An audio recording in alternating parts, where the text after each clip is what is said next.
जेलमी साहब हाँ के, जी, हाँ जी, हाँ तो जी। उन्होंने जनाब वाला बकायदा अम्मार बिन यासर के प्रोग्राम किए अटेंड। अगर आप किसी वक्त अम्मार बिन यासर के नाम से प्रोग्राम कराना चाहते हैं, मैं आऊंगा।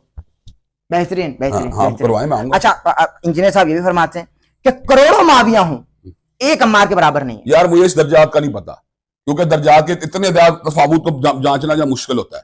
मुझे इतना पता है कि सैयदना अबू बकर सिद्दीक, जी सैयदना उमर फारूक, जी, सैयदना उस्मान, सैयदना अली उम्मत में इतने अफजल हैं कि बाकी उनसे नीचे हैं।